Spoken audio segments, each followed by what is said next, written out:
তাকে কি বৃন্দাবন যাবে দেখি, দুটো বাহু তুলো দেখি, সকলে মিলে দুটি বাহু তুলে প্রেম সে রাধে রাধে রাধে রাধে রাধে রাধে রাধে রাধে। ও মায়েরা এটা বলো, তোমার একটা শুনছে বলো রাধে রাধে হরি বল হরি বল, মায়ের একটু উলুধ্বনি দিয়ে দাও।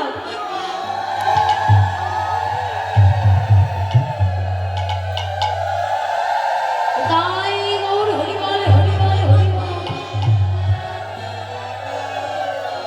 বাহ কত সুন্দর, হ্যাঁ এই যে আপনাদের যে উলু সাউন্ডটা দিচ্ছেন তো দূর থেকে, মানে মানুষরা ভাববে যে কি ব্যাপার এত উলুর ধ্বনি কি হয়েছে, তারা তো আর জানবে না এখানে হরি নামের মেলা বসেছে, তাই না?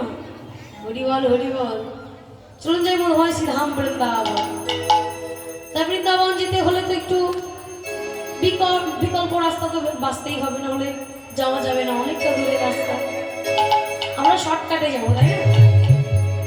তা শর্টকাটে বৃন্দাবনে তো সকলেই তো জানে, আমরা দেখে নিলাম। এবার নাচতে নাচতে একটু রাধা রাধা গাইতে গাইতে চলুন যাই মধুর বৃন্দাবন ধাম। চলুন যাই মধুর বৃন্দাবন ধাম। मेरा मन पंछी बोले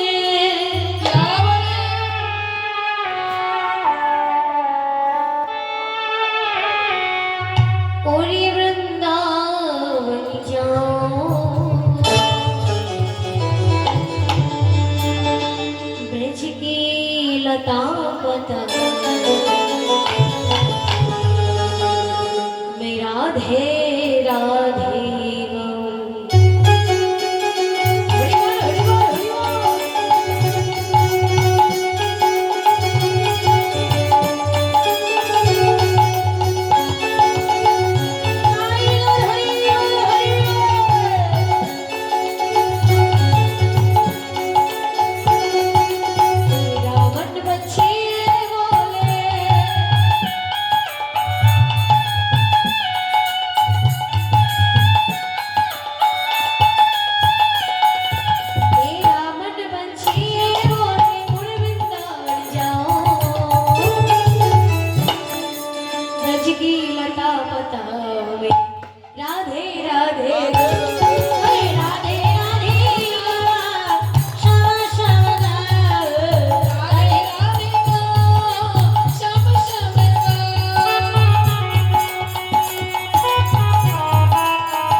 দিল কা রাধে রাধে গাও।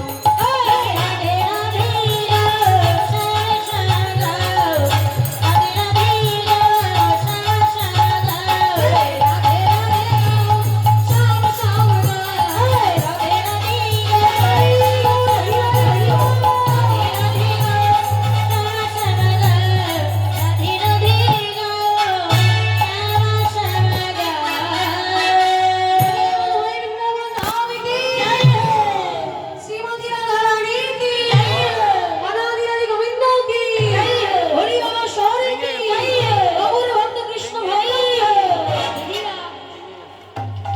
এটা একটু নামিয়ে দেন, এটা ব্যালেন্স দেন।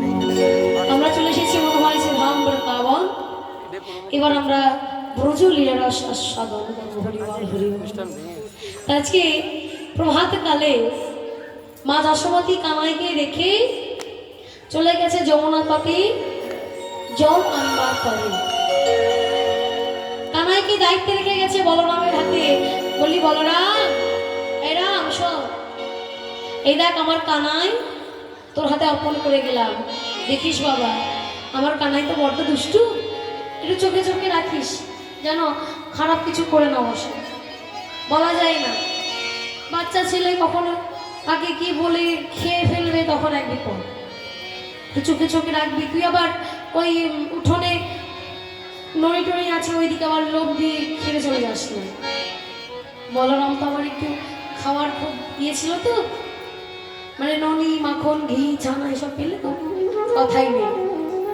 তা কি হয়েছে না, বলরামের হাতে কানাইকে ছেড়ে বলরাম বলছে, মা তুমি এক কাজ করো, উঠোনে রেখে দাও, আমি এখানে বসে বসে সকালের সাথে খেলবো আর ভাইকে দেখে রাখবো। ঠিক আছে। কাকাই কলসে নিয়ে হাতে একটা কাপড় নিয়ে চলে গেছে মা যমুনাতে। আর এদিকে গোবিন্দ মার কি করেছে না, দাদাকে অনেকবার বোঝাচ্ছে, ও দাদা আমাকে একটু খেলানো না। মানে কানাই সবার চাইতে ছোট, আর ওদের মধ্যে যত সকাল সবাই তো বড়, বড়রা বড়দের মতো খেলা করছে, আর ছোট ওকে খেলা নিচ্ছে না। কি করবে মা? যে যারা বড় তাদের মতো খেলা করছে, কানামাছি খেলছে, ধরাধরি খেলছে, কিন্তু আমার গোবিন্দকে বাবা খেলা নিচ্ছে না। তুই সে মাঝে মাঝে গিয়ে তাদের মাঝে গিয়ে দাঁড়াচ্ছে, তাকে হাত ধরে বলছে, এই কানাই আমাদের মধ্যে আসিস না, তোর কখন লেগে যাবে, যা যা যা ওই ফাঁকায় গিয়ে দাঁড়া। বলে আচ্ছা ঠিক আছে দাঁড়া, তোমার মজা দেখাচ্ছি। এমন অবস্থা করব তুমি কেঁদে কুল পাবে না। দাদাই চলে এসে কিছুক্ষণ পরে দাদাকে কি বলছে, দাদা আমার খুব খিদে পেয়েছে, আমাকে কিছু খেতে দাও। বলছে দাঁড়া, খাওয়া দাওয়া পরে হবে, আগে একটু খেলে নি। বলে আচ্ছা ঠিক আছে দেখছি, আমার তো খিদে পেয়েছে, আমাকে তো খেতে হবে। এখন আমি তো নিজে নিজে নিয়ে খেতে পারবো না, যেহেতু তোমার হাতে মা দায়িত্ব দিয়ে গেছে, কিছু একটা করতে হবে আমাকে। ওদিকে বলরাম খেলতে ব্যস্ত, আর গোবিন্দ মার চুপিসারে গোবিন্দ তার দাদার কাছ থেকে দূরে এসে কি করেছে না, মাটি তুলে মুখের মধ্যে ভরে দিয়েছে। মাটি চেড়ে চেড়ে খাচ্ছে, যেমন করে এখনকার বাচ্চারা আবার চকলেট খায়। একটা ঢিল তুলেছে, মাটি চেড়ে চেড়ে খাচ্ছে, আর তার এই মুখের এই চারিকোল দিয়ে বাবা মাটি লেগে রয়েছে। খেলতে খেলতে যে খেলা শেষ হয়ে গেছে, বলরাম বলছি, বাবা কানাই কোথায়? এই সিদা, এই আমার ভাই কই? সে তো কখন বলেছে খিদে পেয়েছি, আমি যদি খেতে না দিই, মার কাছে গিয়ে যদি নালিশ করে, ছোট মামাকে এমন করে বকা দেবে। গিয়ে দেখছে কি যে কানাই মুখের মধ্যে মাটি গুজে, দাঁত নেই তো বাবা, মুসলি দিয়ে চাওয়াচ্ছে। ছোট বাচ্চা ছিল, সেটা দেখি বলরাম কি করবে ভেবে না পেয়ে কাঁদতে কাঁদতে মায়ের কাছে ছুটে গেছে। তাই পদকর্তা বলছে, ওই দেখো দেখো, বাল বয়স্ক রঙ্গে সমবয় বিশ্ব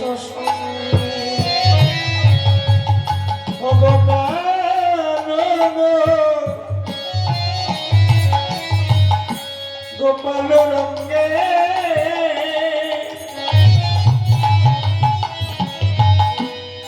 সমবয় বালক সঙ্গে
ভাইকে খেলা নিচ্ছে না, ভাই রাগ হয়েছে, ছুটে এসে খিদে পেয়েছে তো, খাওয়ার কিছু পায়নি, ও মাটিটাকে তুললে খাচ্ছে। তাই পদকর্তা বলছে রাম, মানে বলরামকে ডেকে ডেকে বলছে দাদা গো একবার তোমার ভাইয়ের দিকে চেয়ে দেখো, ক্ষুধার জ্বালা সহ্য করিতে না পেরে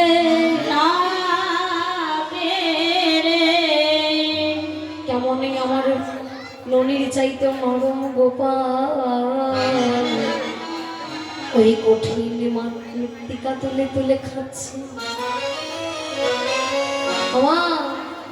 পদকর্তা বলছে গোপাল, গোপাল, বলি তোমার ঘরে এত কিছু থাকতে তুমি মাটি খাচ্ছ কেন? বলি বলিতে জি মাখন করে ওগো তুলিয়া আমার মন কমল করে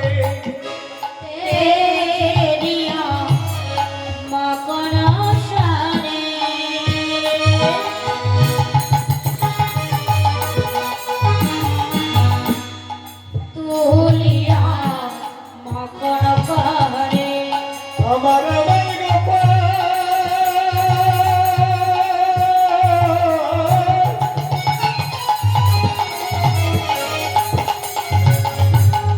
পানি গোপাল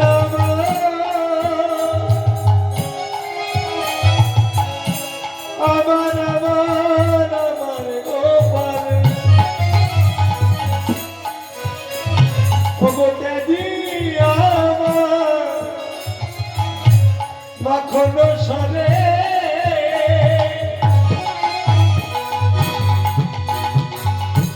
তুলিয়া কমল করে মৃত্তিকা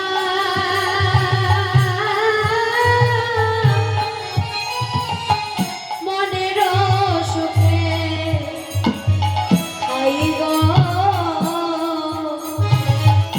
মৃত্তিকা মনের সুখে মৃত্তিকা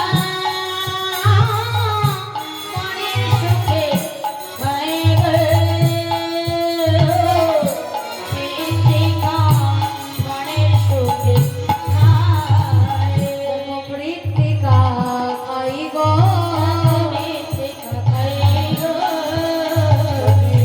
মৃত্তিকা খাই গো আমার আমার গোপাল জানো মৃত্তিকা খাই গো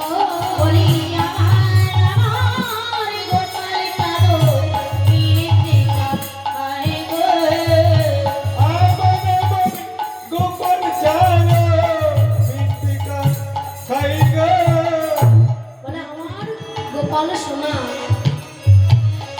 মাখন ননীশ্বর ত্যাগ করে তার যে কোমল কর, ওই কোমল কর দিয়ে মাটিটাকে খুঁড়ে খুঁড়ে মাটি খাচ্ছে। আর বলরাম খুঁজতে খুঁজতে এসে যে না ভাইয়ের এমন অবস্থা দেখেছে, সঙ্গে সঙ্গে মাকে বলতে ছুটেছে বাবা। তাই পদকর্তা বলছে ওই দেখো বলরাম তা দেখিয়া যশোদানি পথে গিয়া, আর বলরাম তা দেখিয়া যশোদানি পথে যাইয়া, বলরাম তা দেখিয়া যশোদানি কটে যাইয়া বলে গিয়া ভাইয়ের এই কথা, বলে গিয়া ভাইয়ের এই কথা, আর বলে গিয়া ভাইয়ের এই কথা, বলে গিয়া ভাইয়ের এই কথা। বলে গিয়া ভাইয়ের এই কথা বলে গিয়া ভাইয়ের এই কথা ও মা, বলাই বলো না। এমন ভর সন্ধ্যাবেলায় মা মা করে হাঁটছিস কেন? কি হয়েছে? দেখবে চলো দেখবে চলো, সর্বনাশ হয়েছে। বলে কেন কি হয়েছে? ও মা তোমার গোপাল, বলে আমার গোপাল কি করেছে? আমার গোপাল ঠিক আছে তো? বলরাম সত্যি করে বল না বাবা, আমার গোপাল ভালো আছে তো? ঠিক আছে তো? তোর হাতে দিয়ে এসেছিলাম, তুই একা এসেছিস, আমার গোপাল কোথায়? হ্যাঁ রে শ্রীরাম সুদাম, তোর এসেছিস, আমার গোপাল কোথায়? বলে তোমার গোপাল, দেখবে তোমার গোপাল কি করছে। এসো এসো দেখো, এসো। ওমা, মাকে হাত ধরে টানতে টানতে নিয়ে এসেছে, নিয়ে এসে যেই না গোপালের সামনে দাঁড় করে দিয়েছে, গোপাল মাটি গেতে গেতে যেই না মাটিতে দাঁড়িয়ে পড়েছে, গোপালের ভয় লেগে গেছে। বাবা দেখুন, ভগবান হতে পারে বাবা, মাকে দেখে সেও কেমন ভয় পায়। মানে মা হচ্ছে এমন বস্তু, এমন জিনিস যে ভগবানও ভয় পায়। হ্যাঁ, ভগবান যিনি, যাকে দেখে স্বর্গ মর্ত পাতালে তিলক মানুষ জীব জন্তু কীট পতঙ্গ পাখি পক্ষী সবাই ভয় পায়, সেই ভগবান মাকে দেখে মাটিটা বাবা মুখের মধ্যে করে মস্তে লেগেছে বাবা। মানে মা যেন বুঝতে না পারে সে মাটি খেয়েছে। সঙ্গে সঙ্গে কি করেছে না, যে না মা দৌড়ে থেকে দর্শন করে আমার প্রাণের গোপাল, আমার প্রাণের গোপাল, স্বর্ণরি ত্যাগ করে তার কমল করে দিয়ে ওই কঠিন মৃত্তিকা তুলে তুলে খাইছি। হ্যাঁ বল বাবা, সে কখনো তোকে তোর কাছে আমার গোপালকে দেখে গেছি, তুই কি কিছু খেতে দিসনি? তুই তাকে কিছু খেতে দিসনি বলে তার খিদে পেয়েছে, আর ক্ষুধা নিবারণের জন্য সে মাটি তুলে খাচ্ছে। ওরে বাবা, তুই খেলছিলি বাবা, তাই বলে ভাইকে একটু দেখে শুনে রাখবি না? যেই মাকে দর্শন করেছে গোপাল আমার কি করেছে, মায়ে দেখে মাটি ফেলে, না খাইও না খাইও না, মায়ে দেখে মাটি ফেলে, মাটি ফেলে।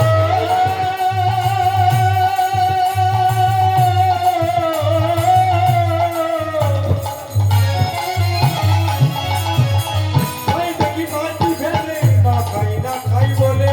মায়ে দেখে মাটি ফেলে, না খাই না খাই না বলে। বাবা বলে আমি খাইনি, আমি খাইনি। ওমা, মাকে দেখে মাটি ফেলছে মুখ থেকে,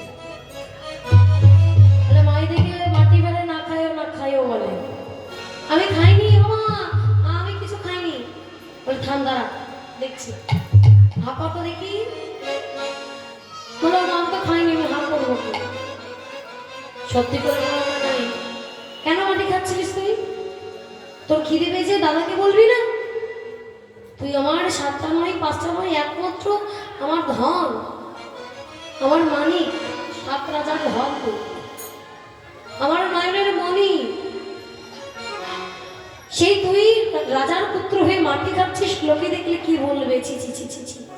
তোর বাবা নন্দ মহারাজের যে এত সম্মান, তুই মাটি খেয়েছিস, এটা যদি ব্রজবাসীরা শুনতে পায়, তুই বলতো বাবা, তোর বাবাকে কয়জন আর সম্মান দেবে? তোর খাওয়ার কোথায় কমতি রেখেছি? তুই নড়ে খেতে চাস, আমি বাড়িতেও খাস, আবার চুরি করেও খাস, মেনে নিয়েছি।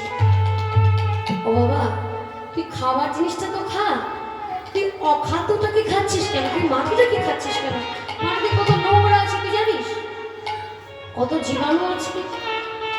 তোর এমনও কোমল জীব, এই জীবটা যদি মাটির নোংরাগুলো যদি বেঁধে থাকে, তো যে আঘাত লাগবে বাবা। বাবা এবার ফেলে দে না, আর খাস না। ওমা, মা যশোমতী গোপালকে কোলে ধরে বলছে, ওরে গোপাল, তোর বাবা যে এত বড় বৃন্দাবনের রাজা, তার ছেলে আজকে মাটি খাচ্ছে, এটা কি সহ্য করা যায়? তাই মা বলছে, গোপাল পিতা যার বোঝ রাজ, কি তার এমন কাজ,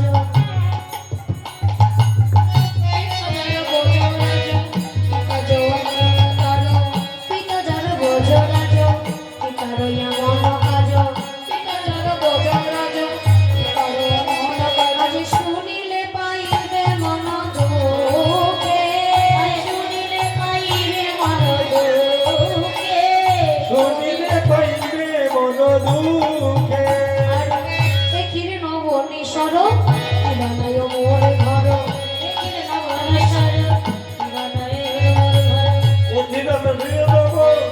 বাবরে নাই ঘরে মৃত্তিকা খাইছ কোন সুখে, মৃত্তিকা খাইছ মন সুখে, খাইছ কোন সুখে মৃত্তিকা খাইছ মন সুখে। ওগো গোপাল, তুমি বলো বলো মৃত্তিকা কোন সুখে খাইছ? ননি ক্ষীর মাখন ছানা, বলো বলো তোমার ঘরে ছিল। ফল ফুল আদি যা যা লাগবে তোমার সবই আমার ঘরে রেখে দিয়েছি। তুমি এসব ছেড়ে কেন মাটি খাও? ওমা, সন্তান মাটি খাচ্ছে আর মাটি তা সহ্য করতে পারে? আমরা বাবা কি করি, এখনকার মায়েরা বাবা ছেলেরা যদি মাটি খেলে কান ধরে তুলে নিয়ে বলে চল চল স্নান করবি, হাত পা ধুবি, তবে ঘর উঠে আলে কোলে নেবো না। মায়েরা যদি কোনো কোনো মাছ যদি কোলেও নেয়, বাবারা কিন্তু কোলে নেয় না। যদি গায়ে কাদা মাটি দেখায়, যা তোর মায়ের কাছে যাকে ধুয়ে আয়, মাকে বল পরিষ্কার করে দিতে, তারপরে কোলে নেবো, হলে নেবো না। আর মায়েরা বাবা যতই দু গোবর মাটি লেগে থাক না কেন, ঠিক আঁচল দিয়ে ঝেড়ে পরিষ্কার করে কপাল একখান চুম্বন দিয়ে বলবে যাও এবার বাবার কাছে যাও। মায়ের হচ্ছে কোমর এত আদরে যত্নে করে রাখা ছেলেটা যখন সবকিছু বাদ দিয়ে এই মাটিটা খাচ্ছে, মানে যে গোপালকে কখনো রোদের যে প্রভাব, সেই প্রভাবটা করতে দেয়নি। রোদ লাগবে বলে কি করেছে, শ্রীরামকে বলেছে শ্রীরাম শোন, এটা আমার কানাইকে এখানে শুয়ে রাখলাম, এখানে শ্যামা আছে, যদি এখানে রোদ পড়ে যায় এই বস্তাটা ধরে এরকম টান দিবি, দেখবি শ্যামা জায়গায় চলে যাবে, রোদটা সরে আসবে। যে রোদ পড়েছে শ্রীরাম কি করেছে, এরকম করে বস্তাটা টেনে শ্যামা জায়গায় রেখেছে, আর বলে শোন এমন জায়গায় রাখবি যেন আমার চোখের সামনে থাকে, আমি যেন দেখতে পাই। বাড়িতে বাবা নারায়ণের শিলা পূজা হচ্ছে, হাতখানা জোর করে মন্ত্র কি পড়ছে নিজেও জানে না, কিন্তু নয়নটা তার গোপালের দিকে, যে গোপাল ঘুম থেকে উঠলো কিনা, কি করছে, রোদ পড়েছে কিনা। তাহলে সেই গোপালে যদি মাটি খাই, তাহলে মাটি সহ্য করতে পারে? হ্যাঁ, মা যশোমতী সঙ্গে সঙ্গে গোপালকে কোলে তুলে নয়নের নিয়ে ভাসতে লেগেছি, বলে গোপাল রে, আমি তোর মা বলে বলে তোকে আমি কি বা খেতে দিইনি বল, আমার যতটুকু আছে আমি সব তোকে দিয়েছি, তারপর তুই কেন মাটি খাচ্ছিস বাবা? আমার তো সব কিছুই তুই, এখন যদি তোর কিছু হয়ে যায় আমি কি বলবো? মায়ের ভালোবাসা বাবা। আজকে গোপাল মায়ের দিকে নয়নে মিলেছে, বলছে মা, গোপাল তো জানে না, মানে মা তো জানে না যে সে ভগবান, তার কিছু হতে পারে না। সে চাইলে এমন কাজও করতে পারে যেটা জগতে কেউ পারে না। পৃথিবীটাকে উল্টে দিতে পারে, পূর্ব দিকে উদিতমান সূর্যকে পশ্চিম দিকে উদয়মান করে দিতে পারে, পূর্ব দিকে অস্তমিত করতে পারে। সে চাইলে সমুদ্রের জল সাগরের জল শুকাইয়ে দিতে পারে, সে চাইলে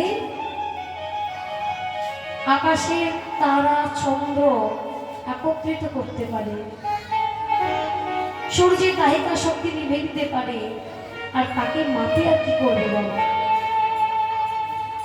তাকে মাটি আর কি করবে? কিন্তু মা তো জানে না যে আমার ভগবান বাৎসল্য রসে, ভগবানকে ভালোবাসার যে পাঁচটা রস, শান্ত দাস্য বাৎসল, শান্ত দাস্য সখ্য বাৎসল্য মধুর।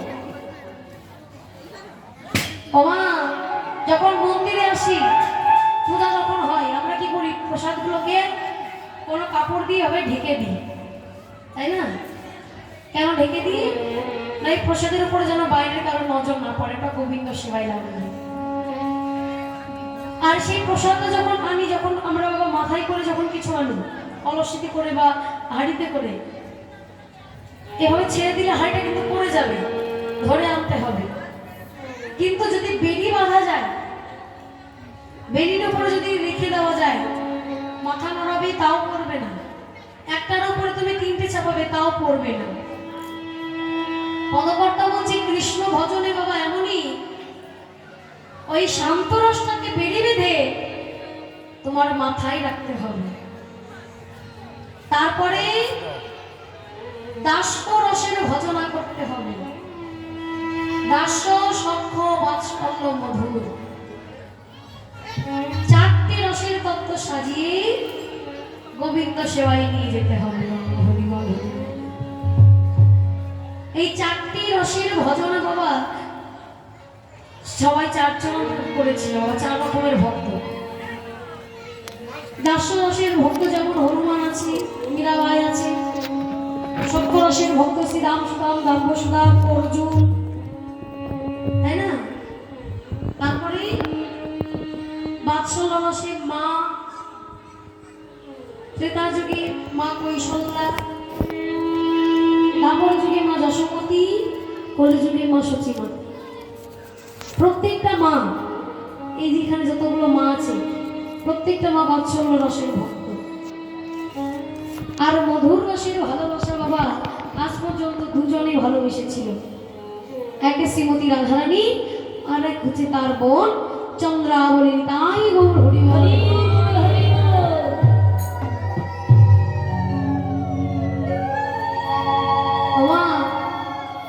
আজকে সেই বাৎসল্য রসে অন্ধ হয়ে সে সন্তানকে কোলে নিয়ে কাঁদছে, কেঁদে বলছে, ওরে কানাই, আমি আর তোকে একবার রেখে কখনো যাব না, তুই ভাই ক্ষমা করে দিস। মাকে কাছে পেয়ে গোপাল আমার মায়ের কোলে বসেছে, বসে মাকে ডেকে ডেকে বলে, মা গো, আমি মাটি খেয়েছি কেন জানো? ভগবানের নাম হচ্ছে ভক্ত বাঞ্ছা কল্প তরু, যিনি ভক্তির বাসনা পূর্ণ করে। মা তুমি তো জানো না, ভক্ত যদি আমাকে চায় আমিও তাকে চাই, আর যে আমাকে না চায় আমিও তাকে না চাই। কেউ যদি আমাকে চায় আমি কি তার দিকে মুখ ফিরিয়ে থাকতে পারি? ধরণী দেবী গোপালকে সামনে রেখে বলেছিল, দয়াময়, কতজন তোমায় কত কিছু খেতে দেয়, আমার তো সাত জাগে তোমায় কিছু খেতে দিতে। আরো এই জগতে সবাই সব কিছু দিতে পারে, ফল ফুল, কিন্তু আমার কাছে তো দেওয়ার মতো কিছু নাই। তবে দয়াময়, আমার কাছে মাটি আছে, এই মাটিকে তুমি আহার করবে।